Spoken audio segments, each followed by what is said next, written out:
الشيطان الرجيم بسم الله الرحمن الرحيم قل أعوذ برب الفلق من شر ما خلق ومن شر غاسق إذا وقب ومن شر النفاثات في العقد ومن شر حاسد اذا حسد۔ دوستو، یہ سورہ فلق آپ کے سامنے تلاوت کی گئی۔ کل اس سورت کے سلسلے میں کچھ ابتدائی بنیادی باتیں آپ کے سامنے آ گئی تھی تاکہ سورت کی آیت کا مفہوم سمجھ میں آ جائے۔ ترجمہ میں نے کل نہیں کیا تھا، ترجمہ پوری سورت کا کر دیتے ہیں۔ قل کا ترجمہ ہے کہ اے حضرت خاتم النبی صلی اللہ علیہ وسلم، آپ کہیے، یعنی اللہ سے پناہ مانگیے۔ کس چیز کے لیے؟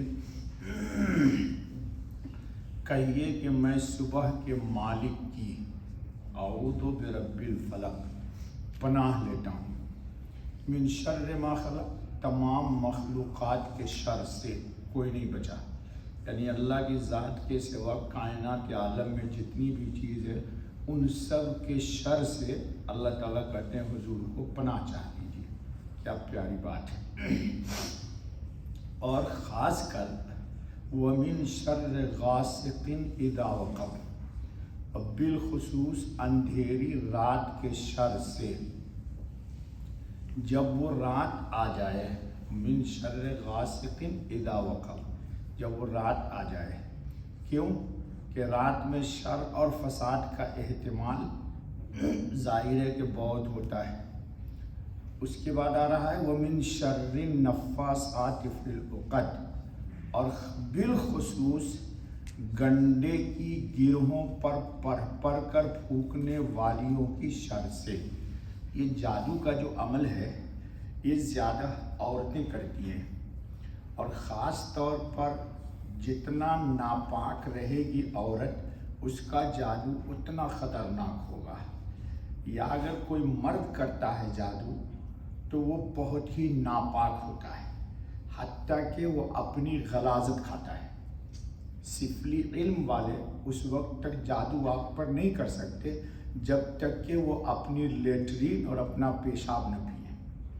عورت حالت پیریڈ میں جب ہوتی ہے تو اس کا سحر خطرناک ہوتا ہے، اور سحر ہی کے خون سے وہ جادو کرتی ہے، پیریڈ کے خون سے۔ تو استغفر اللہ، آمنت باللہ و برسولہ۔ اس لیے اللہ کہتے ہیں، کہا من شر النفاثات، گرا سمجھ گئے نا، گانٹھ لگانا۔ فی العقد، جب وہ پڑھ کے کچھ منتر شنتر پھوٹتی ہے اس میں۔ وَمِن شَرِّ حَاسِدٍ إِذَا حَسَدَ، اور حسد کرنے والے کے شر سے جب وہ حسد کرنے لگے۔ یہ بات اللہ کس کو کہہ رہے دوستو؟ بولیے۔ حضرت خاتم النبیین رحمت للعالمین محمد الرسول اللہ صلی اللہ علیہ وسلم کو۔ بہت سارے لوگوں کو بہت سارے شکوک شبہات اعتراضات ہوتے ہیں، تو میں ایک بات آپ کو بتا دیتا ہوں، پھر تو درس ہوتا ہی رہتا ہے، کہ نبوت یا رسالت یہ محض عطیہ الہی ہے۔ آپ کی زبان میں گاڈ گفٹ ہے۔ اللہ تعالیٰ جس کو چاہتے ہیں رسول بناتے ہیں، ہر شخص کو رسول نہیں بناتا اللہ یجتبی الیہ من یشاء، اللہ جس کو چاہتے ہیں اجتباء، انتخاب کرتے ہیں کس کے لیے؟ رسالت و نبوت کے لیے۔ اللہ یعلم حیث یجعل رسالتہ، اللہ کہاں کس کو رسالت و نبوت دے گا یہ علم الہی میں ہے۔ تو مجھے یہ کہنا ہے کہ جب نبوت اور رسالت محض اللہ کا ایک عطیہ ہے، ایک گفٹ ہے، ایک اللہ کا خاص فضل ہے، قرآن نے کہا نا ذالک فضل اللہ یؤتیہ من یشاء. ایک جگہ قرآن نے کہا یختص برحمتہ من یشاء. اللہ تعالیٰ اپنی رحمت کے لیے جس کو چاہتا ہے خاص کرتا ہے، سب کو نہیں کرتا. تو مجھے یہ سمجھانا ہے آپ کو کہ جب نبوت و رسالت اللہ کا عطیہ ہے، اللہ کی طرف سے ایک خاص منصب کا انتخاب ہے جی، تو اس کو تو حسد نہیں لگنی چاہیے. لیکن اللہ کہتے ہیں حضرت خاتم النبی صلی اللہ علیہ وسلم کو کہ نبوت بے شک، رسالت بے شک اللہ کی طرف سے عطیہ ہے، لیکن حاسد کے حسد سے پناہ چاہیے. یہ بہت خراب چیز ہے، بہت مشہور ہے. میں پنڈ آدمی ہوں گاؤں کا. ہمارے یہاں گاؤں میں کہتے ہیں کہ حسد جو ہے نا اونٹ کو ہڈیاں میں پہنچا دیتی. کہاں پہنچا دیتی؟ ہانڈی میں، مطلب اونٹ کو مروا دیتی اور لوگ پکا کے کھا جاتے. اور انسان کے خلاف جب حسد ہوتا ہے تو اس کو قبر کے کھڈے میں پہنچا دیتا ہے. کل میں نے بتا دیا تھا آپ کو کہ جب نبی کی ذات پر سحر ہو سکتا ہے تو ہمارا اور آپ کا کیا مقام ہے؟ اس لیے کبھی بھی یہ اعتراض نہیں کرنا چاہیے کہ مولوی صاحب اتنا اوراد پڑھتا ہوں، وظیفہ پڑھتا ہوں، یہ کرتا ہوں. یہ سب تکوینیات ہیں. اب تکوینیات کو میں کیسے سمجھاؤں؟ اللہ تعالیٰ یہ کام نافذ کر دیتے ہیں. جیسے کل میں نے بتایا تھا کہ بڑا سے بڑا ولی ہے، اگر جائے گا دھوپ میں تو اس کو دھوپ لگے گی نہیں لگے گی؟ بارش میں جائے گا تو اس کو پانی کی چھینٹیں لگے گی نہیں لگے گی؟ تلوار چلایا جائے گا تو چلے گی نہیں چلے گی؟ حضرت زکریا کو قتل کر دیا گیا، شعیب علیہ السلام کو قتل کر دیا گیا، تو نبی ہیں تو تلوار نے کاٹا نہیں ان کو کاٹا. تو اسی طرح سحر کا بھی اثر کسی پہ بھی ہو سکتا ہے، کسی پر بھی ہو سکتا ہے. ہاں، لیکن اس کے لیے یہ سورت پڑھے گا تو کم ہوگا. اللہ تعالیٰ کچھ لوگوں کو کچھ چیز میں مبتلا کرتے ہیں. کیوں مبتلا کرتے؟ تاکہ عند اللہ کے نزدیک اس کے درجات کی بلندی ہو. ہمارے پیر و مرشد تھے، اللہ تعالیٰ ان کی قبر کو نور سے بھر دے. انہوں نے کہا کہ بیٹا، ولایت کے راستے میں ایک مقام آتا ہے، اس مقام کی ترقی ہو ہی نہیں سکتی جب تک کہ اس پر سحر نہ کیا جائے. اس پر سحر ہوگا اور اس سحر کے اثر کو وہ برداشت کرے گا تو یہ جو ولایت کی رکاوٹ تھی منزل میں جانے کے لیے، یہ منزل اس کی طے ہو جائے گی. تو انہوں نے کہا یہ تکوینیات ہیں، اس سے زیادہ میں آپ کو نہیں سمجھا سکتا ہوں، اور میرے پاس اس سے زیادہ گویائی ہے. بہت ساری چیز نہیں سمجھائی جا سکتی، وہ کیفیت ہے دوستو. اچھا سنو آگے. معوذتین یعنی قل اعوذ برب الفلق اور قل اعوذ برب الناس، ہر قسم کی دنیاوی اور دینی آفات سے حفاظت کا قلعہ ہیں. ٹھیک ہے دوستو، اب سنو. یہ تو ہر مومن کا عقیدہ ہے کہ دنیا اور آخرت کا ہر نفع نقصان اللہ تعالیٰ کے ہاتھ میں ہے. بغیر اس کی مرضی اور مشیت کے کوئی کسی کو ایک ذرہ کا نفع یا نقصان نہیں پہنچا سکتا. تو دنیا اور آخرت کی تمام آفات سے محفوظ رہنے کا اصل ذریعہ ایک ہی ہے کہ انسان اپنے آپ کو اللہ رب العزت کی پناہ اور امان میں دے دے. واہ کیا پیاری بات کہی. کیوں؟ جادوگر کو میں نہیں جانتا اور جادو کے عمل کو بھی نہیں جانتا. پھر ہم رات میں سو رہے اور جادوگر جادو کرے گا، لیکن ہم اگر اللہ پر اعتماد کیے ہوئے تو کیا ہوگا؟ لا تأخذہ سنۃ ولا نوم. اللہ کو نیند نہیں آتی، اونگ نہیں آتی، وہ ہماری حفاظت کرتا ہے. اس لیے بندہ اپنے آپ کو کس کے سپرد کر دے؟ اللہ کے سپرد کر دے. یہ عقیدہ رکھو اور اپنے عمل سے اس کی پناہ میں آنے کے قابل بننے کی کوشش کرے. واہ مفتی صاحب کیا کہا کہ اپنے کو اللہ کی امان میں آنے کے لیے کہ قابل بنائے. قابل کیا مطلب؟ کہ اگر اللہ کی امان میں آنے کے قابل اپنے کو نہیں بنایا تو پھر اس کی حفاظت اللہ کی پناہ میں آنے کے قابل کیا ہے؟ کہ اللہ پاک ہیں تو پاکی اختیار کرے. جی باوضو رہے، باوضو، اور حدیث کے اندر ہے بے گزر چکا، الوضو صلاح المومن، مومن کا ہتھیار ہے باوضو رہنا۔ باوضو آدمی پر ویسے ہی جادو نہیں ہوتا، کیوں؟ اس کے ساتھ فرشتے ہر وقت رہتے ہیں۔ آدمی جب کیا ہوگا، پیشاب کے لیے جائے گا استنجا نہیں کرے گا، جی سوچے گا چھوڑو یار ملا کو ٹلا پلا، یا بچی بھائی ملا ٹلا کو چھوڑ دے، تو اپنی حفاظت کر لے بس۔ لیکن جب پریشان ہوتا ہے تو اسی ملا کے پاس آتا ہے۔ جی ہمارے پاس خوشی میں آج تک کوئی نہیں آیا، میری لائف اتنی ہو گئی 65 کے قریب، کبھی بھی کوئی خوشی میں نہیں آیا، ہمیشہ غم میں اور مصیبت میں اور پریشانی میں آیا۔ جی کیوں آیا؟ کہ پناہ مل جائے گا، اللہ کا نام بتاتے تھے پناہ بھی مل جاتا۔ پھر تھوڑے دن کے بعد کہتے مجھ سے وہ تصویر آپ نے بتایا تھا نا بڑا نفع ہوا، لیکن میں بھول گیا۔ تو جا بھائی بھول گیا تو اپنا سر توڑ، میرا کیوں توڑ رہا ہے؟ ان دونوں صورتوں میں پہلی یعنی فلق میں تو دنیاوی آفات سے، کان کھول کے سنو، اللہ کی پناہ مانگنے کی تعلیم ہے۔ سورہ فلق میں دنیا کے تمام شر سے پناہ مانگنے کی اللہ نے تعلیم دی ہے، اور دوسری سورت سورہ ناس میں اخروی آفات سے بچنے کے لیے اللہ کی پناہ مانگی گئی ہے۔ واہ میرا رسول، واہ میرا اللہ کریم۔ جب قرآن نے کہا نا یا ایھا الانسان ما غرک بربک، گویا کہ یہ دو سورت جو پڑھتا ہے تو دنیا کی تمام شرور و فتن سے اللہ کی امان و پناہ میں آ جاتا ہے۔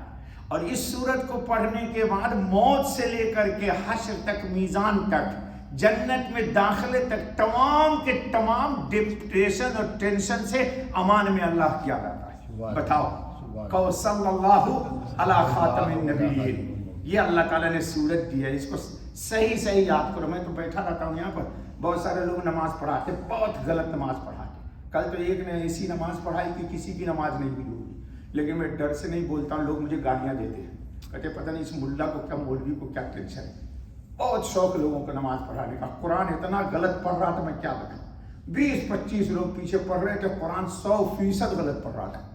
جی اس کو زبر زیریں کا نہیں پتا تھا، قاف کا پتہ ہی نہیں، شین کا پتہ نہیں۔ قل هو اللہ احد، کہو کل، تو کل کا ترجمہ ہے تو کھا، اور کل کا ترجمہ ہے رسول آپ کہیے۔ کل کی جگہ اگر کل پڑھ دے گا تو ہوگی نماز، لیکن بڑے شوق سے امامت کرتا ہے۔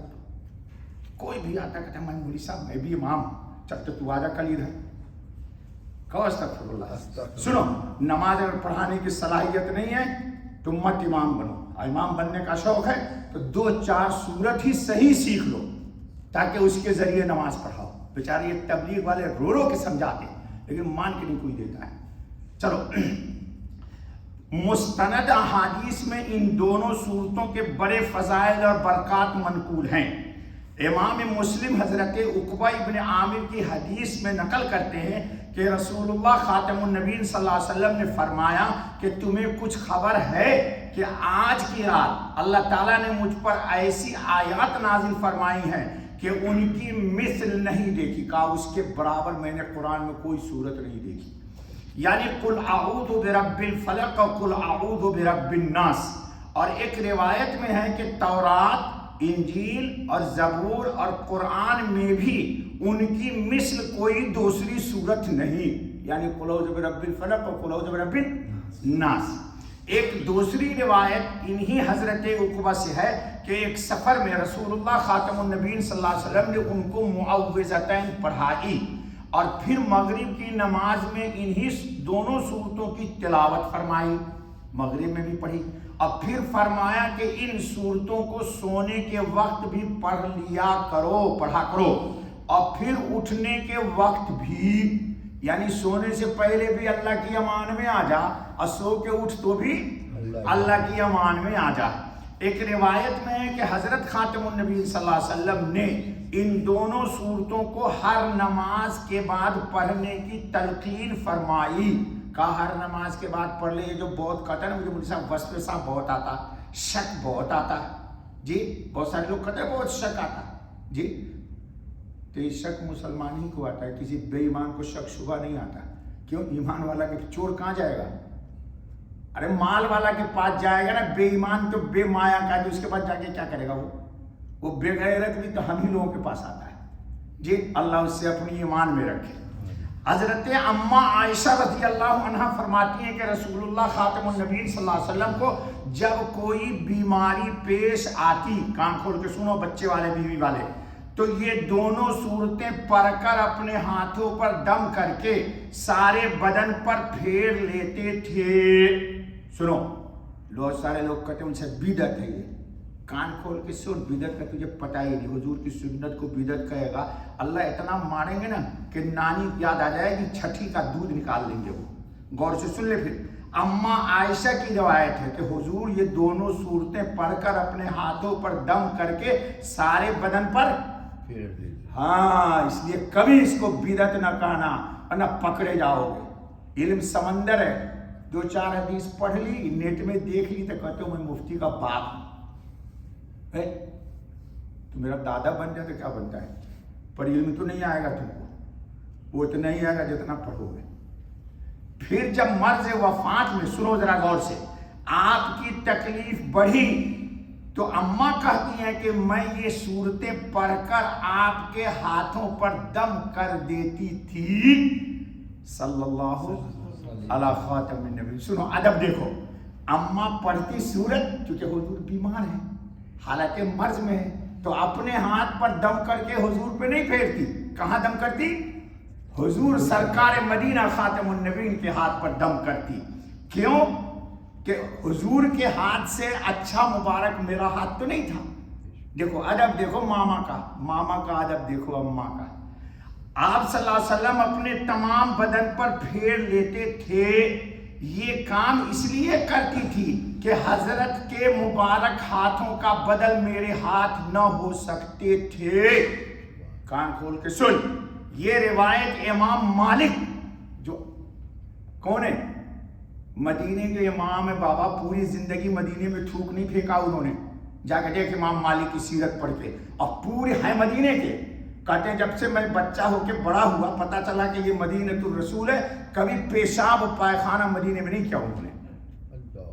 سن، تو لوگ تو ایسی پٹناٹن سنی بنتا ہے اور کوئی کچھ اور بنتا ہے، بتا پوری زندگی مدینے میں جب سے پتہ لگ گیا کہ یہ سرکار کا شہر ہے، دو کام نہیں کیا، تھوک نہیں پھینکا، پیشاب پائخانہ نہیں کیا، باہر جاتے تھے۔ سنو، اذا خرج ابعد، یہ روایت میں جا کے دیکھ، یہ سب روایتیں تفسیر ابن کثیر میں ہے۔ سنو، اور حضرت عبداللہ ابن حبیب رضی اللہ عنہ سے روایت ہے کہ ایک رات میں بارش اور سخت اندھیری تھی، ہم رسول اللہ خاتم النبی صلی اللہ علیہ وسلم کو تلاش کرنے کے لیے نکلے، جب حضرت صلی اللہ علیہ وسلم کو پا لیا تو آپ صلی اللہ علیہ وسلم نے فرمایا کہ کہو۔ میں نے عرض کیا کہ کیا کہوں؟ خاتم النبی صلی اللہ علیہ وسلم نے فرمایا قل هو اللہ احد، آپ کے سورہ اخلاص پڑھ اور معوذتین پڑھو، فلق اور کب کہاں پڑھنے کے لیے؟ جبکہ خوب گھٹا گھوٹ کا اندھیرا تھا، جی بارش ہو رہی تھی، تو اللہ کی پناہ کے لیے حضرت نے سکھایا سرکار نے کہ قل هو اللہ احد معوذتین پڑھو۔ جب صبح ہوا ہو اور جب شام ہو، 3 مرتبہ پڑھان، تمہارے لیے ہر تکلیف سے امان ہوگا۔ کہا صبح شام میں ان کو 3 دفعہ پڑھو تو ہر بیماری سے نجات ہوگی۔